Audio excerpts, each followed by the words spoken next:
Hello and welcome to another episode of the Weekly Waypoint. Today we are playing the Tony Hawk's American Wasteland levels within the Fug Pro mod for Tony Hawk's Underground 2.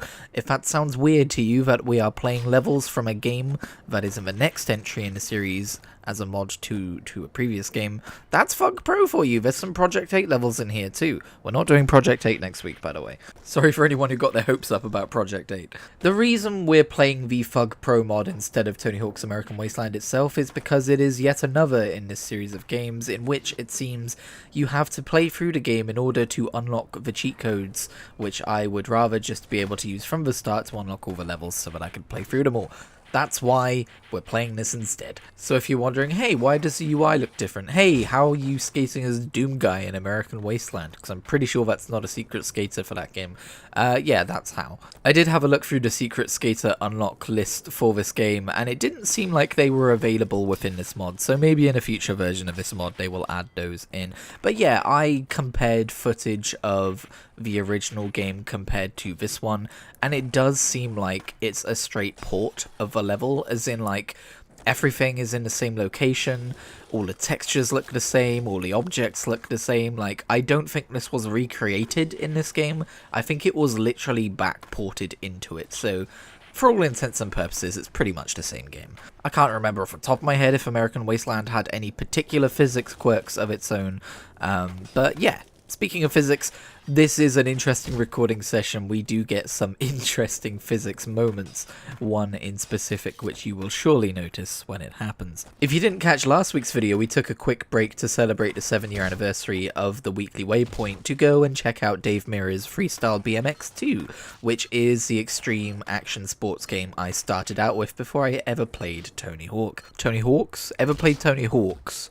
As in, short for Tony Hawk's Pro Skater, as in, it feels weird saying playing Tony Hawk. Tony Hawk is a man, you can't play a man. Anyway, it was a pretty fun time, but as a result, I am having to readjust to the physics of a Tony Hawk's game, which is a lot more fluid and dynamic and fast-paced than Dave Mirra's Freestyle BMX 2. A lot more combo-oriented as well. Today's video is a little bit on the longer side to what I would normally choose for the Weekly Waypoint, because I wanted to show off every level in American Wasteland, and American Wasteland has a few more levels than most other Tony Hawk games.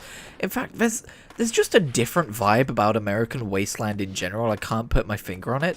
I don't think Neversoft had stopped developing these games yet. I think this was still a Neversoft title. Yeah, I just checked it was. Maybe it's because they moved away from the Underground branding, so the levels are a little bit more, cheerful, in daylight,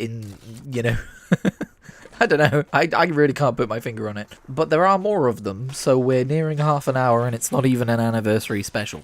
Now, I didn't just own Tony Hawk's American Wasteland as a kid, I also owned Tony Hawk's American Skateland, with an 8 instead of ATE, because it was really cool. Tony Hawk's American Skateland was the DS title. It was basically the same game, but for some reason they decided to name it slightly differently. I don't know why, but I would be tempted to check that out as part of this retrospective too. I don't know about next week, maybe when we're done with the mainline titles.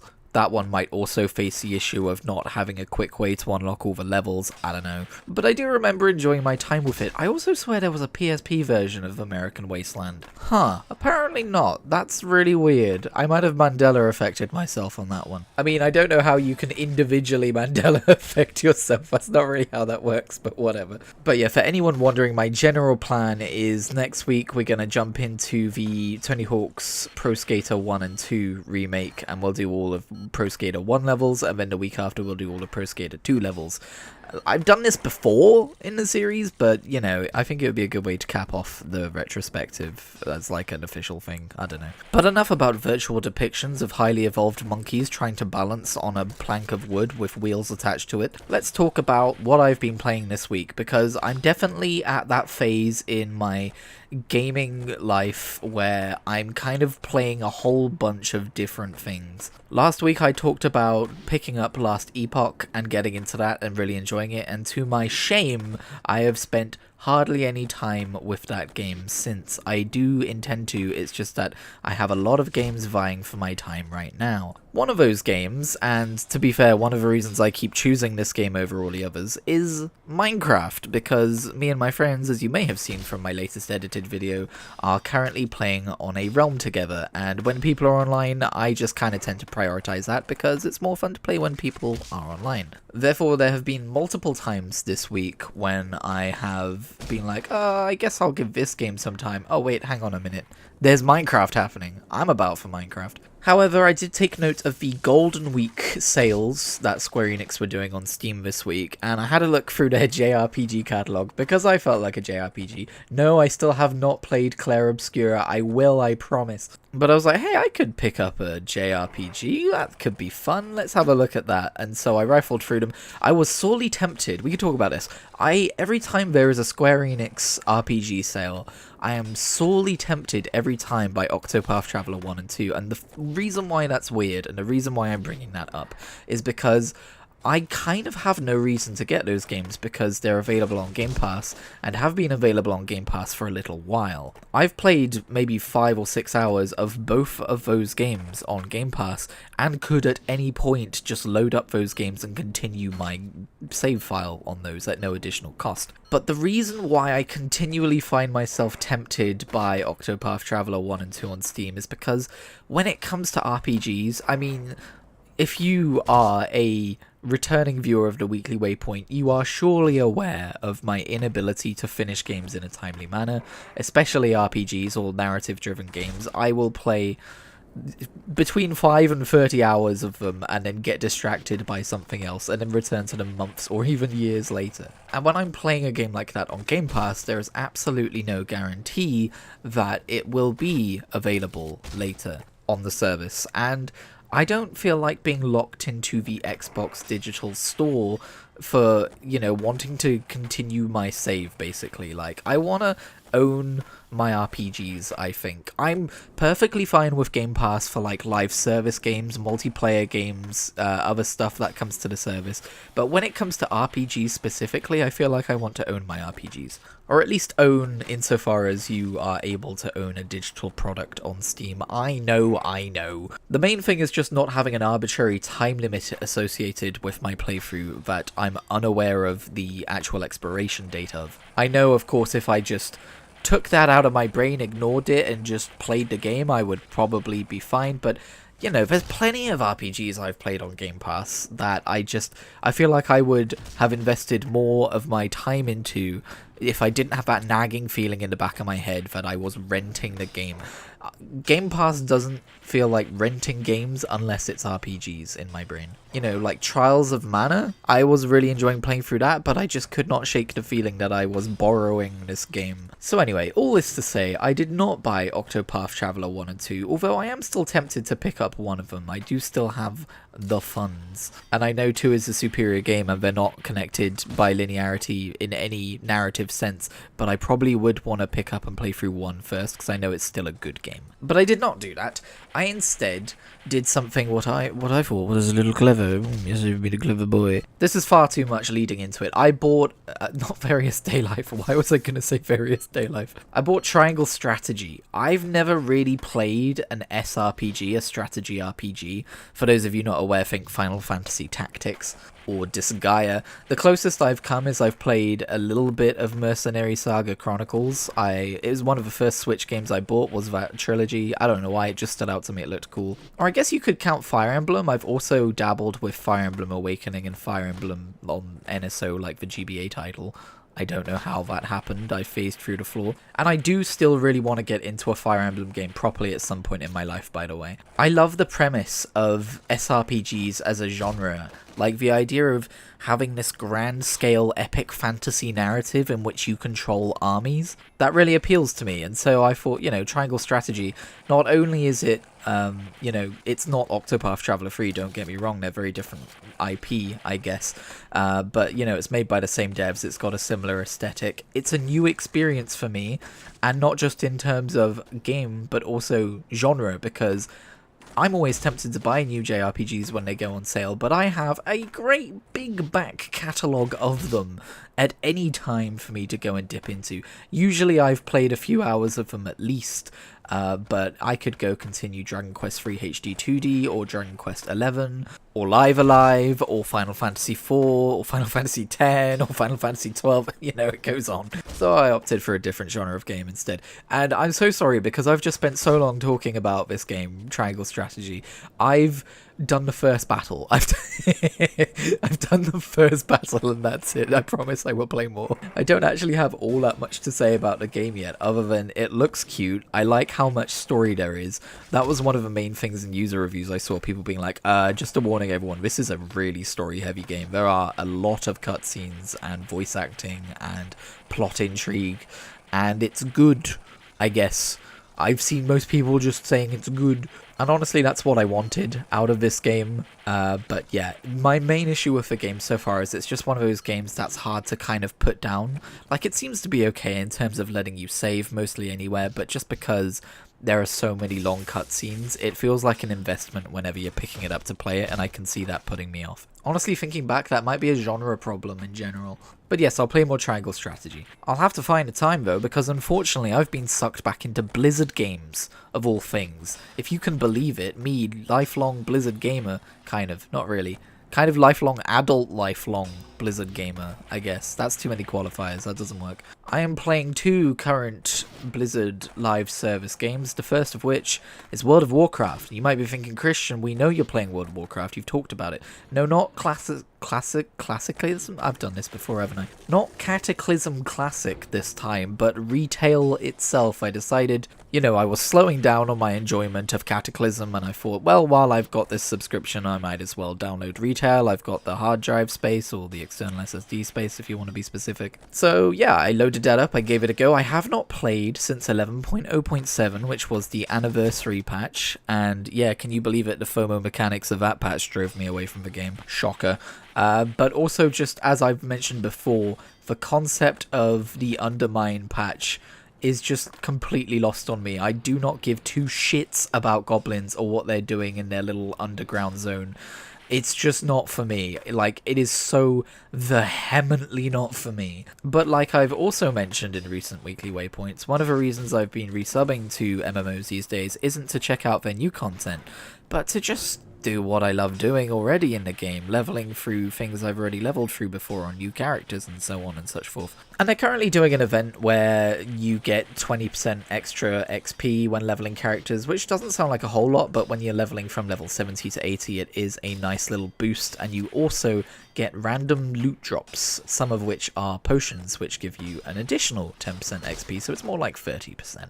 And, you know, having discovered in Cataclysm that I can safely listen to audiobooks and mindlessly level and be able to concentrate on my audiobook, I also discovered I could do the same thing in retail when doing like world quests and stuff. So I've been leveling Atraxes, my Drakfir evoker, while listening to Warbreaker by Brandon Sanderson, and I'm having a pretty decent time doing that. I did also check out Siren Isle, the 11.0.7 patch, even though I know it's not super story critical, although I am curious about like the hook of that patch, the narrative hook of that patch, about like the crystal they found there or whatever. But so far, it hasn't been super narrative focused. It's just felt like Timeless Isle, and I always love a patch that feels like Timeless Isle. I always love that blueprint for a zone patch, or a patch zone. Sorry, I'm not being able to talk today. Wow. Good lord, get me to a doctor's office, stat. The other game I've been playing from Blizzard lately, which is, thankfully, if anyone's like going, you better not have swapped to Diablo 4 after installing Last Epoch, I swear to god. Yeah, I know, don't worry, it's not Diablo 4. It's Overwatch 2? I haven't touched Overwatch 2 since... Oh, we can do this in terms of heroes, can't we? Alright, who was the last hero that got released? I haven't touched Overwatch 2 since whichever season Lifeweaver got introduced in. And no, it wasn't because of Lifeweaver. He's lovely. He's a great lad. He was the best part of that patch. But I, like so many other people, grew disillusioned with Overwatch 2 and its offerings after they formally cancelled PvE, and then just... Yeah, we don't need to trot out the litany of failures that Overwatch 2 has had. But I've been watching from the sidelines over the last, I don't know, it's probably been a year or so, as they've been introducing new features like career progression and individual hero progression and stuff like that, hero mastery, all those systems.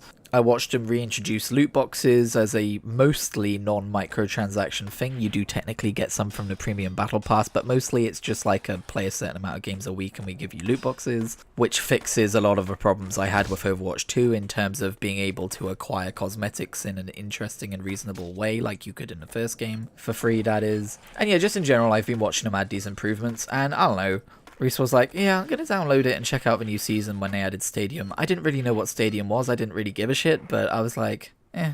It wasn't like a big decision. Like, I laugh so much when I see these YouTube video thumbnails of people being like, I'm taking a big risk checking out this game, or I guess I'll take a chance on this game. And, you know, I'm like, guys, it's not that serious.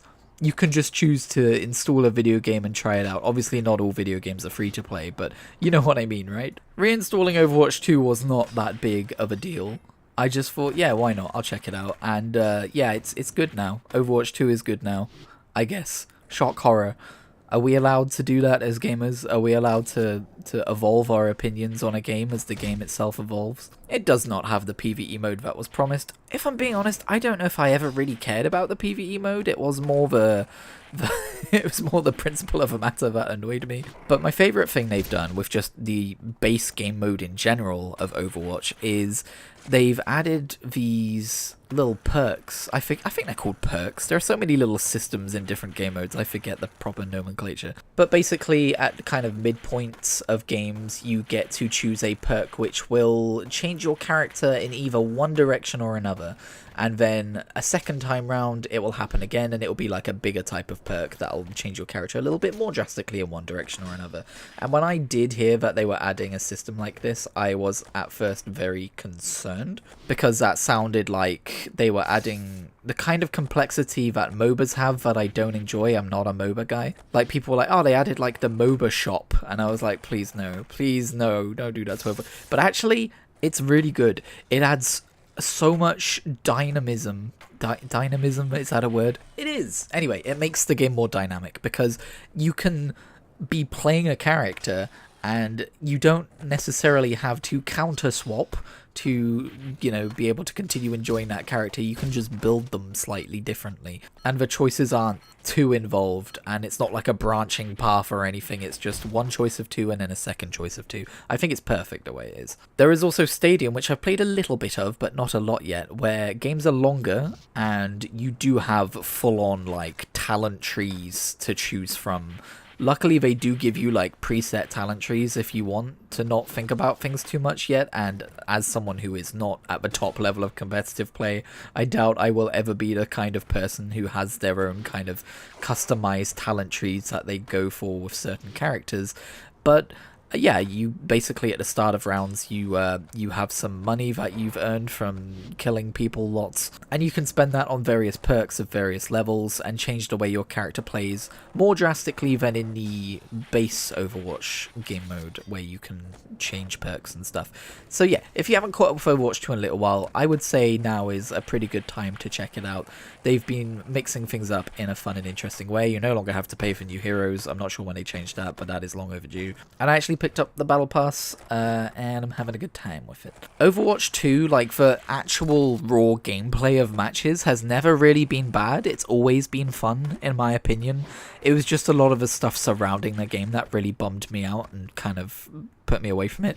But nevertheless, it has been fun coming back to it now and being like, I forgot just how fun this game is. I have a new favourite tank. His name is Hazard. I don't know when they added him, but he's so fun. He's basically the Needler from Halo. Not really, but he does have that kind of aesthetic. Basically, his gun is kind of shotgun-y. It's a bit more like the flak cannon from Unreal Tournament, which I'm a big fan of. And he can... Basically, his tanky part, his mitigating part is he can right-click to put his needles out of his back, and in a cone in front of you, shoot the needles out and damage players in front of you. You can shoot a spiky wall that, you know, it's not like a super wide wall, it's like a blocky wall, but when players walk into it, they take damage, and that restores your quills. I guess we should call them quills. That's probably what they're called. And you can also do like a leap and a slash, so you can like jump scare healers in the back line, although that can be quite dangerous because you can get yourself too far behind enemy lines. It's a really fun tank. I pick him all the time at the minute. And also, I just love the progression features that are in the game now. I love that I'm going to be able to point at my most played characters and go, look, these are my stats. Like, obviously the stats were always a thing, but like I'm a level so-and-so Cassidy, and I've got like this medal for like flashbangs hit and shit. I love that kind of stuff. So yeah, I'm back into Overwatch 2, and honestly, I don't regret having sat out for a while because I got all of the good updates in one big chunk. Reese shared me a thing online the other day that said something along the lines of Overwatch 2 players reeling after discovering that Overwatch 2 is fun again. Also, I was joking about Diablo 4 earlier. It's perfectly fine if you're enjoying Diablo 4. I hear there's a Berserk crossover happening right now. I still need to read that manga because I know it inspired Bleach, and I love Bleach to death, so... Yeah, don't worry, I'm not like a Path of Exile community veteran who just dunks on Diablo at every opportunity. It's a good game, it's just not where I'm at right now. But yeah, I'm definitely in that kind of state where I'm like... I have kind of 7 games. I'm like, if I'm like, alright, I'm going to sit down and play a game, it's like a long conversation of, what do we want to play? Because there's Last Epoch. I'm becoming increasingly certain that that's how you're supposed to pronounce that name. There's Last Epoch, and there's Triangle Strategy, and there's Minecraft, and there's World of Warcraft, and there's Overwatch 2.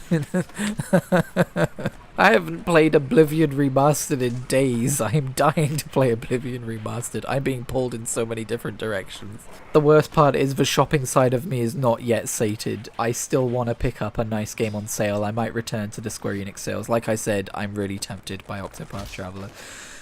Here's a physics glitch. Here is Doomguy having a bad time. Enjoy this for the next 20 seconds. But yeah, I wish I had better control of my brain. I mean, you know, understatement of the fucking decade. But I'm tired of going through points of just apathy, of I don't want to play anything. I don't feel like any of the games I'm currently playing, or the one game I'm currently playing, and I can't figure out what I want to play next.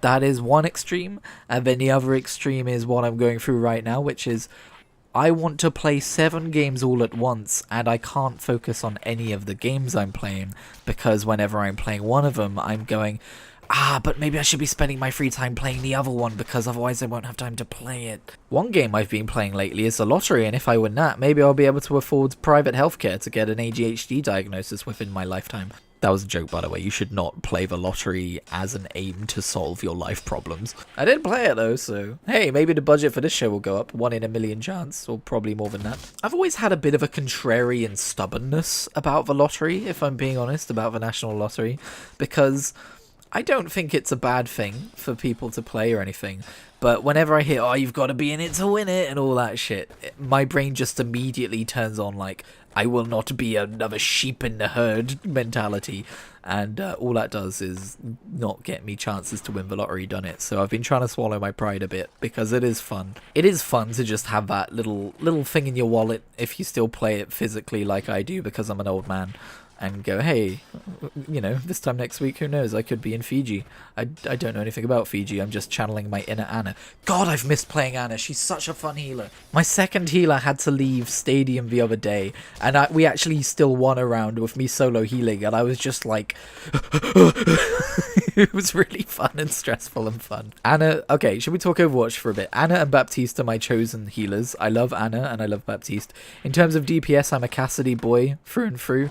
I also quite like Mei, and then in terms of tanks, I used to be Roadhog for life, but I don't love what they've done to him since I've been away. They massacred my boy, and I'm devastated by it. But as I've mentioned, I do have a new favourite in Hazard, and I've really liked Orisa since her Overwatch 2 redesign, although I have not had a good game as Orisa since returning, so that might be an opinion that's changing. Back in the Overwatch 1 days, I was pretty fluent in every hero. Like, I played a decent amount of mystery heroes because I was a little weirdo, but nowadays I feel like I definitely specialize in a few, and there are some that I just do not know how to play. Like, Sorry. Do I keep that in? I'm keeping that in. I'm currently playing as Barney Gumble, lesser known Overwatch 2 hero. Now, I don't know what the deal is with Juno or with that new crossbow lady. All I know about the crossbow lady is she keeps fucking me up in deathmatch, and oh yeah, I activated slow motion here, and I don't know how I did that. I forgot it was a thing. But yeah, it's been a while since I've really played a competitive online multiplayer game seriously. And Overwatch 2 is that again, so I guess that's in my life again. When I say seriously, by the way, I've never bothered with competitive modes. I have very rarely set foot in competitive or in comp or whatever. I just don't care enough. Life is stressful enough without matching with randoms and hoping that they are competent enough to help me get my in-game shiny medal up, and that game mode breeds toxicity like nothing else. But you know, I'll play a lot of quick play. Stadium is in itself sort of a competitive game mode apparently, like there seems to be a rank associated with it. I've only really played 3 games, but I'm just not gonna care about that. I think I'll just treat Stadium like quick play. I don't know. Now, I don't really have anything to report in terms of media I've been consuming this week, because it hasn't really changed from last week, except I did finish Kingdoms of Death, Book 4 of the Sun Eater series, and I do have a full spoiler review posted on my second channel at Kritigri Talks. All I'll say here is it is currently my favourite book in the series. For anyone familiar with the series, that might come off a little strange for reasons I can't divulge to people who are not familiar with the series. So if you want to learn more, you're just going to have to go check out the second channel, eh? I am aware, by the way, that individual book reviews, and especially full spoiler individual book reviews, do not do well on YouTube, but unfortunately, there are some things that I just gotta do. I'm not gonna be like, oh, that video doesn't perform on YouTube, guess I'm never gonna do that. Like, otherwise, what's the point of me doing this in the first place? But something I do think I'm going to make normal is I'm very aware that my best performing Wheel of Time video was when I finished the series, and I did a spoiler-free kind of overlook on my feelings about the series as a whole, and that one did pretty well. So I think I'll do the same for Sun Eater when I'm done with it, although that might be a little confusing, because do I do that after I finish Book 6, or do I wait for Book 7 to release and then do it then? Probably Book 6, because everyone's going to do it after Book 7. Should you get caught up with Sun Eater before Book 7? There you go, there's the title. Look at me, I'm a proper little fucking YouTuber. I should probably go film a dead body or punch a dolphin or something to make it official. But while we're talking about YouTube channel things, I know we haven't had an episode of Doric's Quest in a little while. I know I just said that I'm slowing down on Cataclysm Classic, but I do still feel the urge to continue that series, do not worry. I mean, my track record for continuing series after episode 3 or 4 is abysmal, but stick with me. I haven't uninstalled it yet, right? I'm just the kind of person who is very overwhelmed at the slightest change to my routine. For instance, I've been doing weekly Doctor Who episode reviews over on Kritigri Talks, and I think that's contributed to my general sense of being overwhelmed with less time to do things, even though it's really not that much of a time sink. And this week I have, well, the day that you're watching this, the moment this video goes live, I will be doing a stinky gross overtime shift at work, which means I shifted my entire editing schedule backwards one day to make sure that everything was on schedule. And that has led to me feeling not burned out, but definitely kind of like overwhelmed in terms of, oh man, I don't have time for Doric's Quest this week, so that's where that's at. At least until I win the lottery and can pay myself a wage and make this a real job, and then I will inevitably meet success because of that, because I think that's how the real world works, right? It's funny, you play the lottery and you daydream about the things you would spend it on if you won, and for me it's mostly, I wouldn't change much about my life. I would just pay myself a wage and never have to work a job outside of my own creativity ever again. Capitalism sucks eggs. Anyway, thank you very much for watching. I will catch you in whatever I make next.